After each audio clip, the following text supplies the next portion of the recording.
December 20th, 1943. High above the frozen heart of enemy Germany, a lone B-17 bomber, the Ye Olde Pub, is a ghost limping through the winter sky. Its skin is shredded, its engine sputtering, its crew wounded and dying. For the young American pilot, Second Lieutenant Charlie Brown, this was supposed to be a one-way trip, a final, fiery descent into oblivion.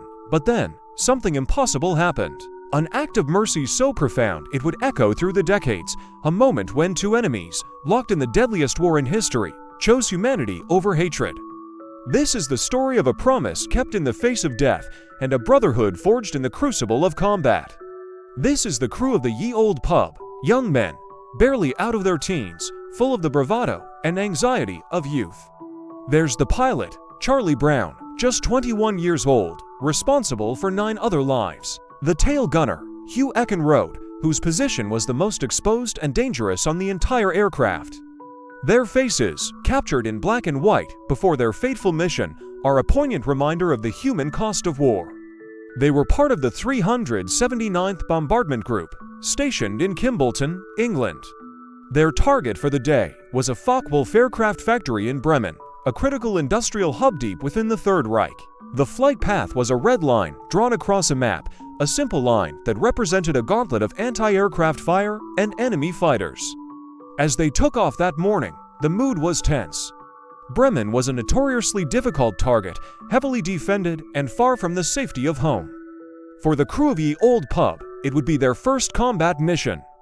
It would also nearly be their last. The mission began like so many others. A vast armada of American bombers filled the sky, a silver river flowing toward Germany. But as they approached the target, the sky erupted. Black puffs of flak exploded around them, peppering their formations with deadly shrapnel. The air inside the B-17 grew thick with the smell of cordite and fear. The bombardier's initial run was disrupted by the intense flak, forcing Charlie Brown to circle back for a second pass, alone and exposed. That's when the fighters hit. A swarm of German Messerschmitts and Focke-Wulfs tore into their formation. The Ye Olde Pub was savaged. Cannon shells ripped through the plexiglass nose, killing the top turret gunner and injuring several others. Engine number 2 was knocked out, and number 4 was damaged, causing the bomber to slow dramatically and fall out of formation.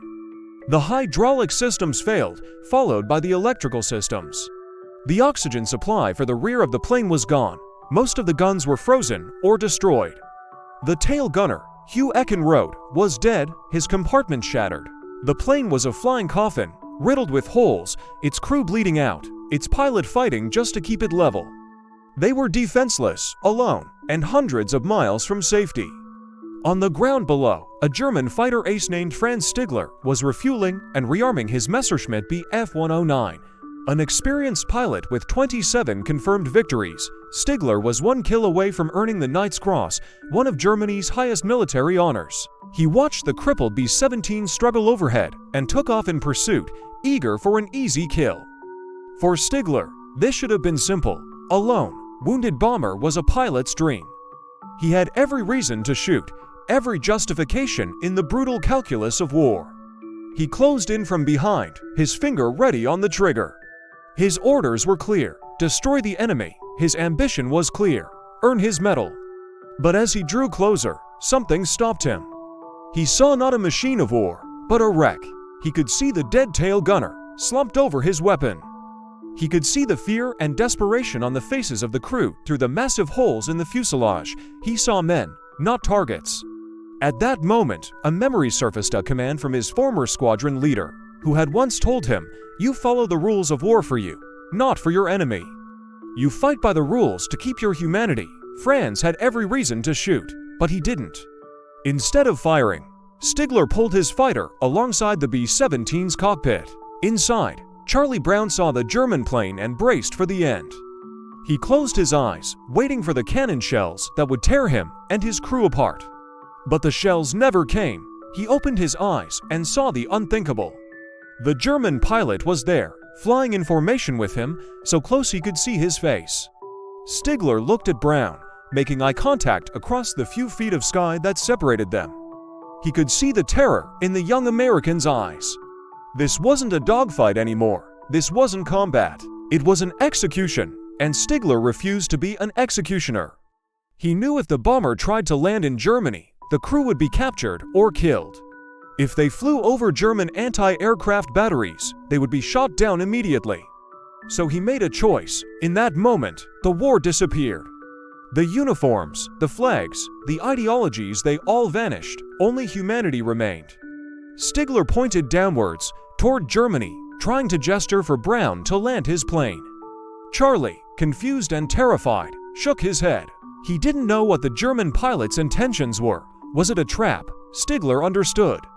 He then pointed north, toward neutral Sweden, a safer option. Again, Charlie shook his head. His orders were to bring his crew and his plane back to England, no matter what. Seeing their determination, Stigler decided on the most dangerous course of action for himself. He would escort them. He flew on the bomber's left wing, positioning his own aircraft to shield the B-17 from German anti-aircraft gunners on the ground.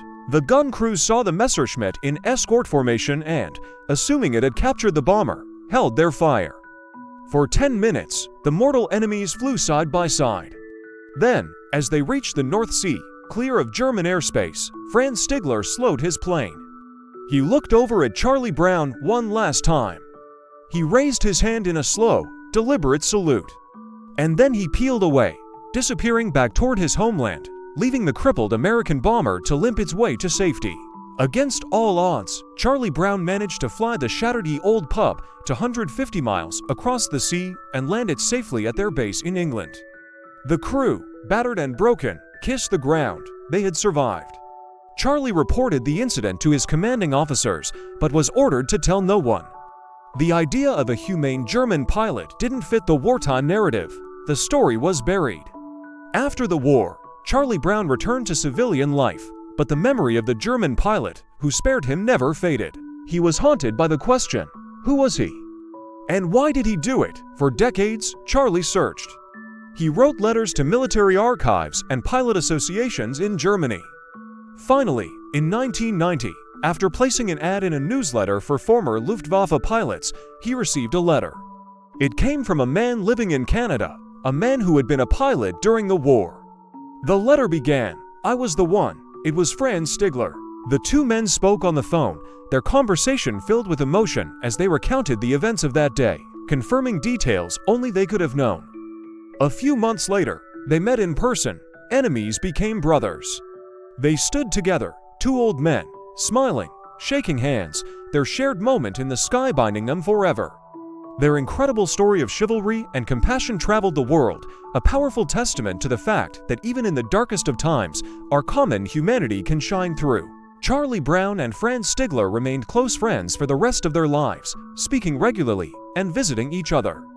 They often referred to each other as "my brother." They both passed away in 2008, within months of each other.